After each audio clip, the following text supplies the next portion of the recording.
Shravana ಮಾಸವು July 22 ರಿಂದ ಪ್ರಾರಂಭವಾಗಲಿದೆ.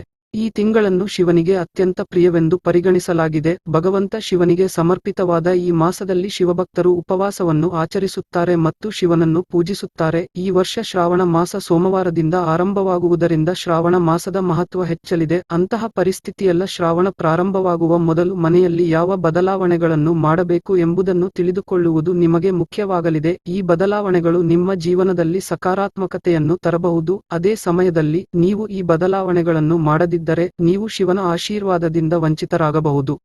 ಮುರಿದ ಫೋಟೋ, ಪ್ರತಿಮೆಗಳನ್ನು ನೀರಿಗೆ ಎಸೆಯಿರಿ. ಮನೆಯಲ್ಲಿ ಇಟ್ಟಿರುವ ಯಾವುದೇ ದೇವರ ಒಡೆದ ವಿಗ್ರಹವನ್ನು ಪೂಜಾ ಕೋಣೆಯಲ್ಲಿ ಇಡುವುದು ಒಳ್ಳೆಯದಲ್ಲ. ಆದ್ದರಿಂದ ಶ್ರಾವಣ ಪ್ರಾರಂಭವಾಗುವ ಮೊದಲು ಮುರಿದ ವಿಗ್ರಹಗಳನ್ನು ನದಿಗೆ ಎಸೆಯಬೇಕು. ಹತ್ತಿರದಲ್ಲಿ ಯಾವುದೇ ನದಿ ಇಲ್ಲದಿದ್ದರೆ ನೀವು ಈ ವಿಗ್ರಹಗಳನ್ನು ದೇವಸ್ಥಾನದಲ್ಲಿ ಅಥವಾ ಆಲದ ಮರದ ಕೆಳಗೆ ಇಡಬಹುದು.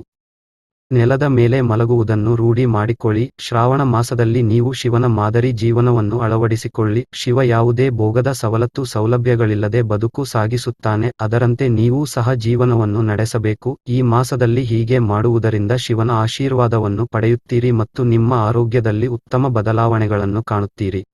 ಶ್ರಾವಣದ ಮೊದಲು ನಿಮ್ಮ ಮನೆಯಲ್ಲಿ ಈ ಬದಲಾವಣೆಗಳನ್ನು ಮಾಡಿಕೊಳ್ಳಿ. ಶಿವನ ಆಶೀರ್ವಾದ ಪಡೆಯಲು ಶ್ರಾವಣಕ್ಕೆ ಮುಂಚೆ ತ್ರಿಶೂಲವನ್ನು ತಂದಿಟ್ಟುಕೊಳ್ಳಬೇಕು. ಈ ತ್ರಿಶೂಲವು ಬೆಳ್ಳಿ ಅಥವಾ ತಾಮ್ರದಿಂದ ತಯಾರಿಸಿದ್ದಾಗಿರಬಹುದು. ಈ ತ್ರಿಶೂಲವನ್ನು ಮನೆಯ ಹಾಲ್ನಲ್ಲಿ ಇಡಬಹುದು. ಹೀಗೆ ಮಾಡುವುದರಿಂದ ನಿಮ್ಮ ಮನೆಯಿಂದ ನಕಾರಾತ್ಮಕತೆ ದೂರವಾಗುತ್ತದೆ ಮತ್ತು ಮನೆಯಲ್ಲಿ ಸಂತೋಷ ಮತ್ತು ಸಮೃದ್ಧಿ ಉಳಿಯುತ್ತದೆ.